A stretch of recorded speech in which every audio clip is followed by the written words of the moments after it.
ನಮಸ್ಕಾರ ಸ್ನೇಹಿತರೆ, ನಾನು ಸುಧಾ ಶ್ರೀನಿವಾಸ್. ವಸುಧಾರಿ ವಾಹಿನಿಗೆ ಸುಸ್ವಾಗತ. ಈ ವಿಡಿಯೋದಲ್ಲಿ ಗಯಾ ಶ್ರಾದ್ದ ಮಹಿಮೆ ಈ ವಿಷಯದ ಬಗ್ಗೆ ತಿಳಿದುಕೊಳ್ಳೋಣ. ಗಯಾ ಎಂಬುವವನು ಒಬ್ಬ ರಾಕ್ಷಸ. ಇವನು ಶ್ರೀ ಮಹಾವಿಷ್ಣುವಿನ ಭಕ್ತ. ವಿಶೇಷವಾಗಿ ಶ್ರೀ ಮಹಾವಿಷ್ಣುವನ್ನು ಕುರಿತು ತಪಸ್ಸು ಮಾಡಿ ಬೇರಾರಿಂದಲೂ ಜಯಿಸಲು ಅಶಕ್ಯವಾದ ಶಕ್ತಿಯನ್ನು ಪಡೆದಿದ್ದನು. ರಾಕ್ಷತ್ವ ಗುಣದಿಂದ ಕೂಡಿದ್ದರಿಂದ ತಪಶ್ಶಕ್ತಿಯನ್ನು ಪಡೆದಿದ್ದರೂ ರಜೋಗುಣ ಭೂಯಿಷ್ಠನಾಗಿ ದೇವತೆಗಳನ್ನು ಬಿಡದೆ ಎಲ್ಲರಿಗೂ ನಾನಾ ರೀತಿಯಾದ ತೊಂದರೆಯನ್ನು ಉಂಟುಮಾಡುತ್ತಿದ್ದನು.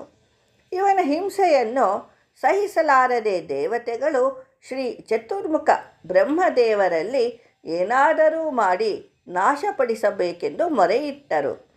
ಆಗ ಶ್ರೀ ಬ್ರಹ್ಮದೇವರು ಶ್ರೀ ಮಹಾವಿಷ್ಣುವಿನ ಅನುಗ್ರಹಕ್ಕೆ ಪಾತ್ರನಾದ ಇವನನ್ನು ತಾನು ಏನೂ ಮಾಡಲಾರನೆಂದು ಅರಿತು ಶ್ರೀ ಮಹಾವಿಷ್ಣುವಲ್ಲೇ ಮೊರೆ ಹೋಗಿ ಇದಕ್ಕೆ ಒಂದು ಉಪಾಯವನ್ನು ತಿಳಿಸಬೇಕೆಂದು ಪ್ರಾರ್ಥಿಸುತ್ತಾರೆ.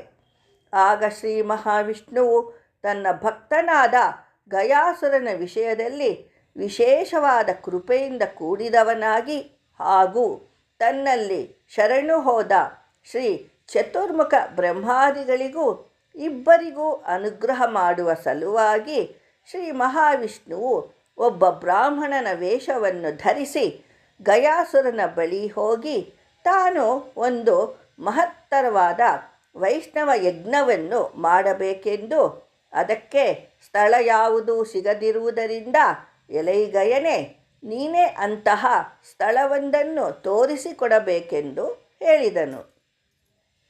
ಆಗ ಗಯನು ವೈಷ್ಣವ ಯಾಗಕ್ಕೆ ತನ್ನ ದೇಹವನ್ನೇ ಅರ್ಪಿಸುವುದಾಗಿ ತೀರ್ಮಾನಿಸಿ ತನ್ನ ಎದೆಯ ಮೇಲೆ ಯಜ್ಞಕುಂಡವನ್ನು ನಿರ್ಮಿಸಿ ಅಲ್ಲಿಯೇ ಶ್ರೀ ವೈಷ್ಣವ ಯಜ್ಞವನ್ನು ಮಾಡಬಹುದೆಂದು ಹೇಳಿ ಮಲಗಿದನು.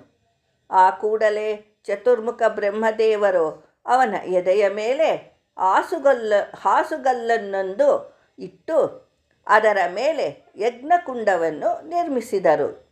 ಆಗ ಗಯನ ಉಸಿರಾಟದ ಕಾರಣ ಕುಂಡವು ಅಲುಗಾಡಿತು.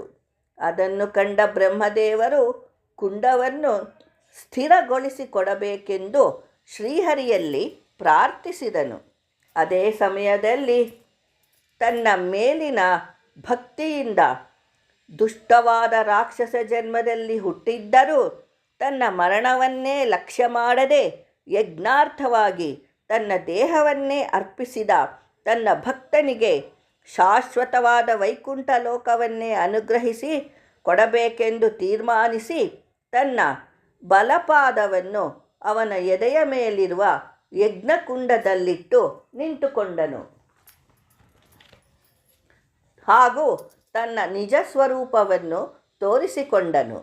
ಆ ಕೂಡಲೇ ಶ್ರೀ ಪರಮಾತ್ಮನ ಸಂಪರ್ಕದಿಂದ ಸತ್ವಗುಣ ಭೂಯಿಷ್ಠನಾದ ಗಯಾಸುರನು ಶ್ರೀಹರಿಯನ್ನು ಕಂಡು ಅವನಲ್ಲಿ ಬೇಡುತ್ತಾನೆ. ಸ್ವಾಮಿ, ನಾನು ಇಷ್ಟು ದಿನ ಮಾಡಿದ ತಪ್ಪಿನ ಫಲವು ಇಂದು ಲಭಿಸಿತು. ನನಗೆ ಇಂದು ನೀವು ಮುಕ್ತೈಶ್ವರ್ಯವನ್ನು ಕರುಣಿಸಿಕೊಡಿ. ನಿಮ್ಮ ಪಾದದಿಂದ ಅಂಕಿತವಾಗಿರುವ ಸ್ಥಳವು ಗಯಾ ಕ್ಷೇತ್ರವೆಂದು ಪ್ರಸಿದ್ಧಿಗೆ ಬರಲಿ. ನಿಮ್ಮ ಪಾದದ ಅಂಕಣವು ಎಂದೆಂದಿಗೂ ಅಳಿಯದಂತೆ ನಿಮ್ಮ ಸಂಪೂರ್ಣ ಸನ್ನಿಧಾನ ಇಲ್ಲಿರಲಿ. ನಾನು ತಲೆಯಿಟ್ಟಿರುವ ಸ್ಥಳವು ಗಯಾ ಶಿರಸ್ ಎಂದು ಪ್ರಸಿದ್ಧವಾದ ಪುಣ್ಯಕ್ಷೇತ್ರವಾಗಲಿ. ಇಲ್ಲಿ ಪಿತೃಗಳನ್ನು ಉದ್ದೇಶಿಸಿ ಮಾಡಿದ ಪಿಂಡದಾನಗಳು ಪಿತೃಗಳಿಗೆ ಸಂತೋಷವನ್ನುಂಟು ಮಾಡಲಿ ಎಂದು ವರವನ್ನು ಬೇಡಿದನು. ಆ ಕೂಡಲೇ ಶ್ರೀ ಮಹಾವಿಷ್ಣುವು ತಥಾಸ್ತು, ಹಾಗೇ ಆಗಲಿ ಎಂದು ಅನುಗ್ರಹಿಸಿ ತಕ್ಷಣದಲ್ಲಿ ಮುಕ್ತಿಯನ್ನು ಅನುಗ್ರಹಿಸಿದನು. ಆದುದರಿಂದ ಈ ಕ್ಷೇತ್ರದಲ್ಲಿ ಯಾವುದೇ ಚೇತನರನ್ನು ಉದ್ದೇಶಿಸಿ ಶ್ರಾದ್ದ ಪಿಂಡದಾನಗಳನ್ನು ಮಾಡಿದರೆ ಅವರಿಗೆ ಮುಕ್ತಿ ಸಿದ್ಧ. ಅಂತೆಯೇ ಪಿತೃಗಳು ಸಹ ವಿಶೇಷವಾದ ಸಂತೋಷವನ್ನು ಹೊಂದುತ್ತಾರೆ. ಇದೇ ಗಯಾದ ಮಹಿಮೆ. ತಾವು ಆಸಕ್ತಿಯಿಂದ ಆಲಿಸಿದ್ದೀರ. ಧನ್ಯವಾದಗಳು. ಲೈಕ್ ಮಾಡಿ, ಶೇರ್ ಮಾಡಿ, ಹೊಸಬರು ಸಬ್ಸ್ಕ್ರೈಬ್ ಆಗಿ. ಧನ್ಯವಾದಗಳು.